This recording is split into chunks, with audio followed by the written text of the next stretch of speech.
presented by DraftKings Sportsbook. Um, Man, what can you say about today?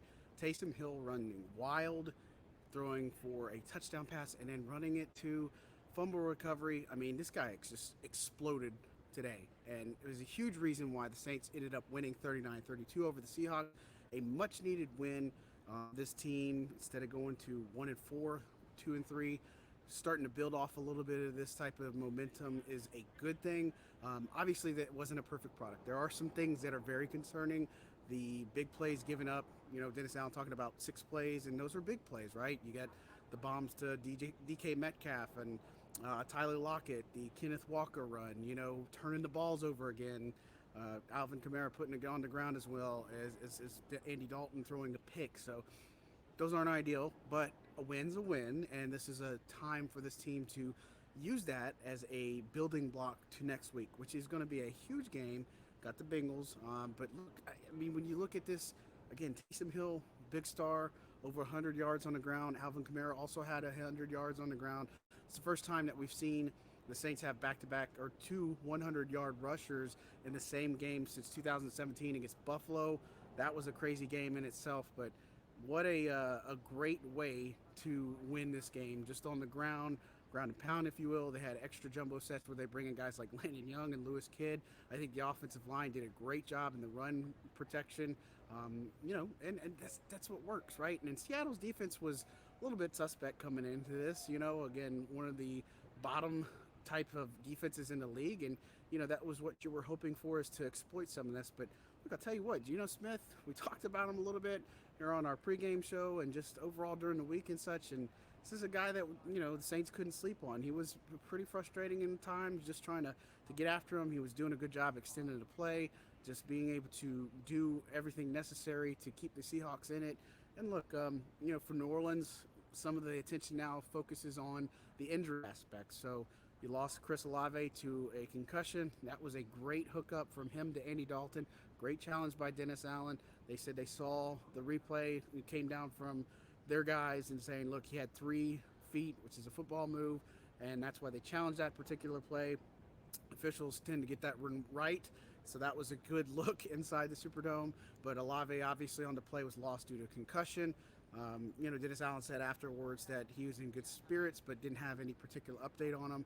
Team also lost Deontay Hardy, who had muffed the kickoff, and he had looked like a apparent foot injury. So we'll see how that kind of plays out, but that's never ideal. And then Marshawn Lattimore, the big one, abdomen injury. He went into the medical tent, came back out, thought he might be able to come back in, but then went back into the medical tent and then went off into the locker room and didn't see him again. So those are things that we got to keep an eye on. Michael Thomas is reportedly expected back this week, so we'll see if that actually plays out. I think that would be a huge boost to this offense. You didn't have Jarvis Landry in this game. That was a big missing piece.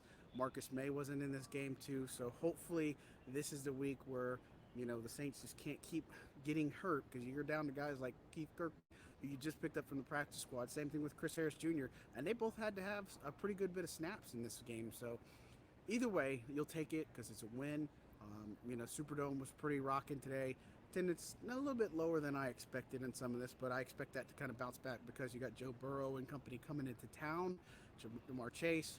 This is an area where the Saints simply just have to fix some of that big play stuff, because that Bengals offense is pretty potent. On the other side of the football, their defense is pretty strong. I know a lot of Eli Apple stuff is going to get attention here, but they still have guys like Von Bell, who Saints fans remember, Trey Hendrickson. They're going to have to be much better in that aspect. I think the run game is something that they could build upon, and then defensively clean up those big, problems, those big play areas, and I think it can do wonders for you. So it's one win. Nothing to write home about just yet, but it is a encouraging step in the right direction for this team. But look, nothing to take away. Taysom Hill, 3 rushing touchdowns. He had a fumble recovery on that muff punt, which was actually designed, supposed to be like a rugby style punt, but still, ball was stripped. Taysom Hill recovers. He got some kickoff work. He said Darren Rizzi, special teams coach, said, look, I need some help, and he offered up himself because that's just who Taysom Hill is. And then on the pass touchdown to Adam Troutman, which, oh, by the way, was his first touchdown reception inside the Superdome. That's kind of crazy to think about with all the time he's been with the team, that's his first one in the Superdome. But that was a design type of thing, something that they really liked on the film, something Pete Carmichael and Taysom Hill had talked about during the week and such, and just kind of unfolded during the game. And so it's what happens. You kind of run, and when you least expect it, you expect him to run, and he ends up throwing a pass. But Saints improved 2-3. Big win over the Seahawks. This is another home game that they have coming up against the Bengals. We'll be here for it. Lots to talk about as we'll focus our attention onto the injury report and kind of the status throughout the week. As always, keep tuned to Boot Crew Media for the latest and greatest in terms of the Saints coverage. I'm John Hendricks. Thanks again to DraftKings Sportsbook for producing today's show. I hope you nabbed Taysom Hill. You could have scored a big same-game parlay if you hit on Taysom Hill on any type of betting. Don't forget about that code BOOT, B-O-O-T. Net yourself $200 for just a $5 bet on the NFL official sportsbook of the NFL. Thanks, guys. Appreciate it.